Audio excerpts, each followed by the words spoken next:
പണ്ട് തച്ചോളി അതുകൊണ്ട് ഉറുമിപ്പയറ്റ് നടത്തിയ പോലെ ഓൻ ഇങ്ങോട്ട് 60 വെച്ച അങ്ങോട്ട് 120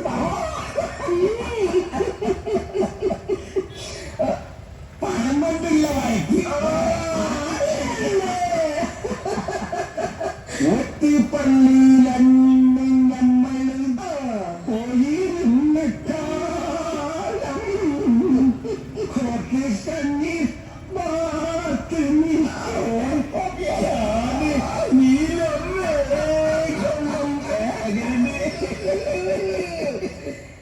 അമ്മയല്ലേ അങ്ങനെയുണ്ടോ? ഇന്നെന്താ ഈ കറുപ്പ് മുടി കൊടുത്തിട്ട് ഇങ്ങനെ നീ ശബരി കളിക്ക് പോകണ്ടേ?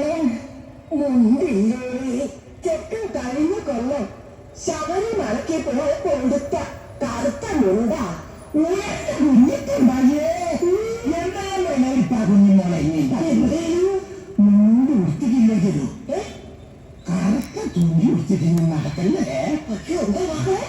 കറുത്ത തുണി ഉണ്ടാവില്ലേ നമ്മളെ പെണ്ണങ്ങായിക്ക് മുറുകിയ മോളെ സർക്കാച്ചാല് അതിനേക്കാള അഴിച്ചു വളർത്താണ് വിളിക്കും മോളെ.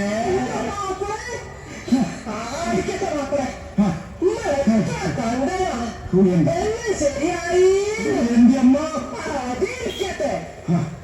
പാത്തുവിന് സുഖല്ലേ ഇത്? പഠിച്ചെത്തിച്ചിട്ട് സ്വതന്ത്രം കുഞ്ഞപ്പോ അല്ല ഇനി കങ്ങോട്ടാ ഈ നട്ടാരം പറക്കുന്ന ഡെയിലി കൊണ്ട് അതെ ഞാൻ എന്റെ കാർഷിക പെൻഷൻ വന്നോ നോക്കാൻ പോയിട്ടോ. എന്താ പോയിട്ട് ചിരിക്കണേ?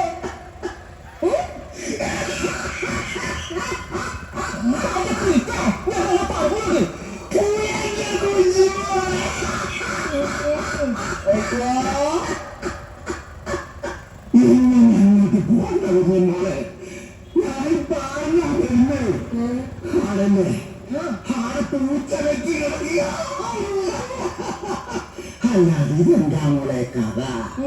ഇതൊക്കെ കാലായി നമ്മളൊക്കെ പെൻഷൻ കൊടുക്കിട്ട് എത്ര കാലായി മോളെ?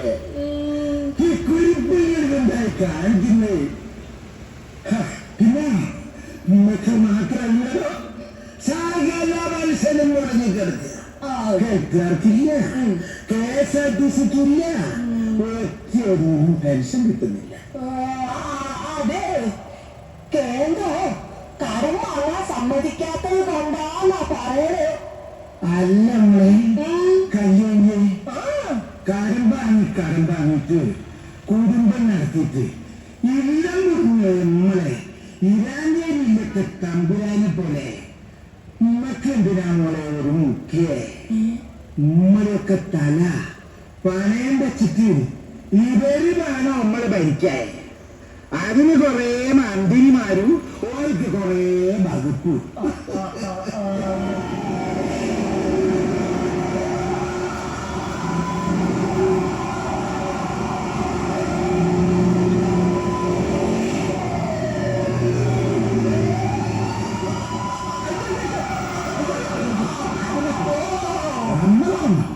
പറച്ചോനെ എഴുതാൻ വിട്ട പോലെ അതാരാ പറഞ്ഞു പോകുന്നത്? അത് പിന്നാലെ 10-50 ആൾക്കാരുണ്ടല്ലോ മോളെ. അതൊക്കെ പോലെ അപ്പൊ നോക്ക്.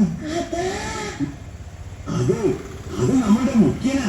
അല്ലപ്പ എന്നെ പോലത്തെ പാവങ്ങൾക്ക് പെൻഷൻ തരാൻ പണമില്ല. ഇങ്ങനെ ആഘോഷത്തിലാണെങ്കിൽ ഒരു കുറവുമില്ല. നവകേരള സദസ്സിന് ബസ്സിൽ നിറങ്ങാൻ മോട്ടാറ് പിടിപ്പിച്ച പോലെ വെച്ച് എളുപ്പില്ലാത്തവന്റെ ആസനത്തിൽ ആല് പോച്ചാലും അതൊരു തലയാണെന്നേ പറയൂ.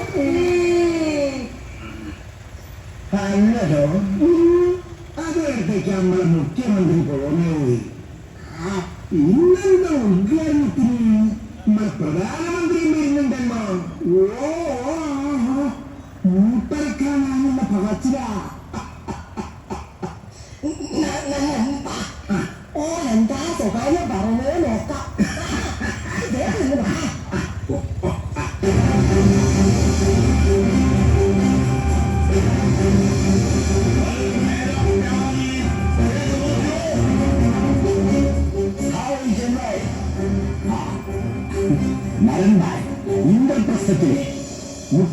കുട്ടിയെ പിടിച്ചു ജയിലിലിട്ടപ്പോ ശരിക്കും എന്റെ ഭായി നിങ്ങളെ ഞാൻ തൊടൂല. നമ്മൾ തമ്മിലുള്ള ഇരിപ്പുവശം നമുക്കെന്നെ അറിയൂ. നേതാവ് ഒരു മുൻകി മുതലാളി അവനെതിരെ ചെറുമുറയിൽ അടയ്ക്കാൻ നിങ്ങളെ കൊണ്ട് വീണ വായിപ്പിക്കുമെന്ന് പരസ്യമായി പറഞ്ഞിട്ട് നിങ്ങളെ ഒറ്റ ഒരുത്തനും കമാനൊരക്ഷരം വേണ്ടിയില്ല.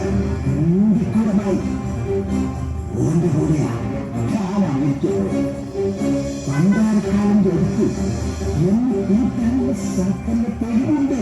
കൂട്ടേണ്ട സമയത്ത് കൂട്ടണം പള്ളി തെളിച്ച് അവിടെ ഞാൻ അമ്പലം പണിതത് കണ്ടില്ലേ? എല്ലാം ശരിയാവും. അടുത്തടുത്ത് ഉള്ളിൽ ജയ് രാമ എന്ന് വിളിച്ചാൽ കുട്ടികളില്ലാത്ത ഭാര്യയ്ക്കും ഭർത്താവിനും കുട്ടികളുണ്ടാവും. കർഷകരങ്ങൾ ജയ് വിളിച്ചിട്ട് വിത്തെറിഞ്ഞാൽ തലയും മരിയും ഗോതമ്പും നിറഞ്ഞോളും. വീട്ടമ്മ കാലിയായ ഗ്യാസ് കുറ്റിക്ക് ചുറ്റും പ്രദക്ഷിണം വെച്ച് ജയ് ജയ് വിളിച്ചാൽ അടുപ്പ് താലെ കത്തിക്കൊടും. ഇങ്ങനാളും സംഭവങ്ങളുണ്ടായി. പാർട്ടി എന്താണെങ്കിലും നമ്മളൊന്ന ഫാസിസമാണ് നമ്മുടെ മാനിഫെസ്റ്റോ. അതിരിക്കട്ടെ, താലന്തിന പൗരത്വ ബിൽ നടപ്പിലാക്കിയെന്ന് ഗീരോടം നോക്കിയത് അത് മുസ്ലിം വോട്ട് കിട്ടാൻ ഞാനില്ലേ ബായി. അപ്പോ തൃശ്ശൂരും തിരുവനന്തപുരത്തും ഞങ്ങൾ ജയിക്കണം. പകരം മറ്റുള്ളവരത്ത് നിരന്തരം സഹായിക്കും. രണ്ടിടത്തും മറ്റേ കമ്മ്യൂണിസ്റ്റാ പണ്ടേ ഏനക്കോല കണ്ടു. അപ്പോ എന്റെ മോളെ തൊടാതെ വിട്ട ഞാൻ എന്ത് വേണമെങ്കിലും ചെയ്യും.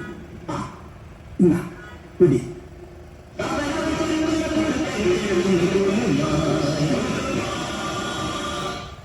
അല്ല, ഏതോ ഒരു പാട്ട് നിൽക്കുന്നുണ്ടല്ലോ, ഞാൻ കേട്ടില്ല.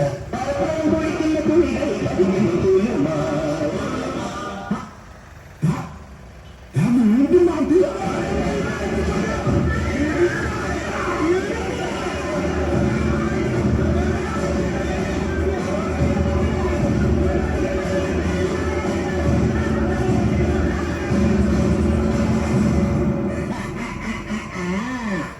കള്ളക്കളി ബാധ്യാതിമാരങ്ങളെ ചെങ്കോടി താഴെ വെച്ച് താഴെക്കൊടിയെടുക്കണ കുട്ടികള്. കേരളത്തിലെ ഒരു വോട്ടർ എന്ന നിലയിൽ നിങ്ങളോട് ചിലത് ചോദിച്ചോട്ടെ. കടക്കുറത്ത് ഓണം പിറന്നാലും എന്ന് പറഞ്ഞാലും ചോറിന് കൊമ്പിളി കഞ്ഞി കുടിച്ചുണ്ടാക്കിയ പ്രസ്ഥാനത്തിന്റെ തലപ്പത്തിരുന്ന് തോന്നിവാസം കാണിക്കുമ്പോ വേദനയുണ്ടെങ്കിലും ഒരു വോട്ട് പോലും ആത്മാർത്ഥതയുള്ള ഒരു സഖാവും എന്ത് കണ്ടിട്ടാണ് ഒരു മലയാളി നിങ്ങൾക്ക് വോട്ട് ചെയ്യേണ്ടത്? ദുർബലം ദൂർത്തും നടത്തി കേരളത്തെ ഭീകരമായ കടക്കരയിലാക്കിയത് കണ്ടില്ല. പെൻഷൻ കൊടുക്കാനെന്നും പറഞ്ഞ് പെട്രോളിന് 2% സെസ് പിടിച്ചിട്ടും 7 മാസമായി പെൻഷൻ കിട്ടാത്തത് മൂലം മരുന്ന് പോലും മേടിക്കാൻ കഴിയാതെ കഷ്ടപ്പെടുന്ന വലിയക്കുട്ടിയെപ്പോലുള്ള അമ്മമാരെയും അപ്പന്മാരെയും കണ്ടിട്ടോ? കരുവന്നൂർ ബാങ്കിൽ നിന്നും നിങ്ങൾ കട്ടുമുക്കിയ കോടികൾ കണ്ടിട്ടോ? ചോറലിയർപ്പാക്കി മണ്ണിൽ പണിയെടുക്കുന്ന കർഷകന്റെ നെയ്ത വില ലഭിക്കാത്തത് മൂലം ഞാൻ പരാജയപ്പെട്ടു പോയി സഹോദര എന്ന് വിലപിച്ച് ആത്മഹത്യ ചെയ്ത കർഷകനെ കണ്ടിട്ടോ? കേരളത്തിലെ പൊതുസമ്പത്താക്കിയ കരിമണൽ ഖനനത്തിന്റെ കരാർ കോടിയും കോഴയും മാസപ്പടിയും വാങ്ങി കർത്തയ്ക്ക് തുണവിലയ്ക്ക് നൽകിയത് കണ്ടിട്ടോ? സമസ്ത മേഖലയിലും നടത്തിയ മന്ത്രിപത്നിമാരുൾപ്പെടെയുള്ളവരുടെ പിൻവാതിൽ നിയമനങ്ങൾ കണ്ടിട്ടോ? ശമ്പളവും പെൻഷനും മുടക്കി ചരിത്രം സൃഷ്ടിച്ച ഭരണമികവ് കണ്ടിട്ടോ? സപ്ലൈകോയിലെ കാര്യമായ അലമാരകൾ കണ്ടിട്ടോ? നൂറുകണക്കിന് ആളുകൾ വന്യജീവി ആക്രമണത്തിന് കൊല്ലപ്പെടുകയും അനേകം കർഷകരുടെ കൃഷി നശിക്കുകയും ചെയ്യുമ്പോൾ അതിനെതിരെ ചെറുവിരൽ പോലും മറക്കാത്ത നിസ്സംഗത കണ്ടിട്ടോ? രാഷ്ട്രീയ എതിരാളികൾ ഉന്മൂലനം ചെയ്യാൻ നിങ്ങൾ ശീലിച്ച ഹോം രാഷ്ട്രീയത്തിന് വീണ്ടും തുടക്കമിട്ടില്ലേ? നേതാക്കന്മാരുടെ മക്കളെ കോർപ്പറേറ്റ് കമ്പനികളുടെ മേലാളന്മാരാക്കി പാവപ്പെട്ട അണികളെ കുഴിച്ചു കൊടുക്കുകയില്ലേ നിങ്ങൾ? ജനങ്ങൾക്കൊരു പ്രയോജനവുമില്ലാത്ത ജനത്തിന്റെ നികുതിപ്പണം കൊള്ളയടിക്കാനായി നടത്തിയ നവകേരളം, കേരളീയം, യുവജന സംരക്ഷണം 1 കോടി മുടക്കി ഇപ്പൊ തല്ലിപ്പടിച്ചിട്ടിരിക്കുന്ന നിങ്ങളുടെ കക്കൂസ് കണ്ടിട്ടോ? കൊറോണയും വെള്ളപ്പൊക്കവുമൊക്കെ കക്കാനായ അവസരങ്ങളായി കണ്ട് PPE കിറ്റിലെ അഴിമതി നടത്തിയതും പ്രളയത്തിന്റെ സഖാക്കൾ മുക്കിയത് കണ്ടിട്ടോ?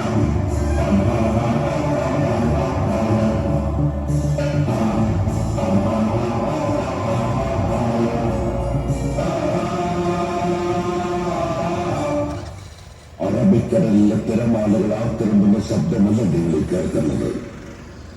ടിപ്പു സുൽത്താന്റെ പടയണിയിലെ കുതിരക്കുളമ്പടികളുടെ ശബ്ദമല്ല നിങ്ങൾ കേൾക്കുന്നത്.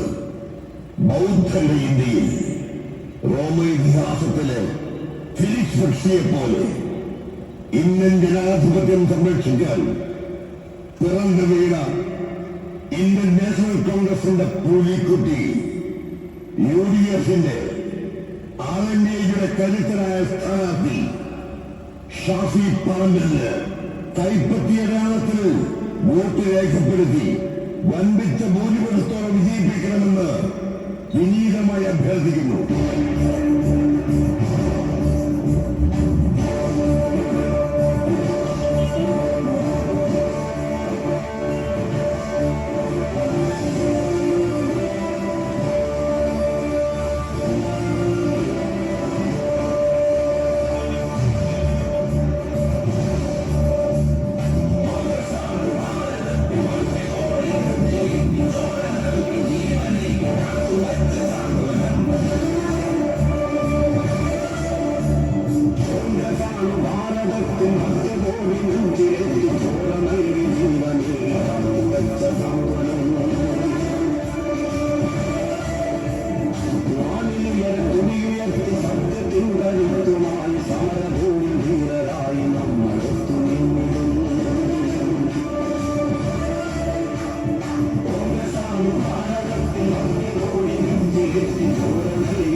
ും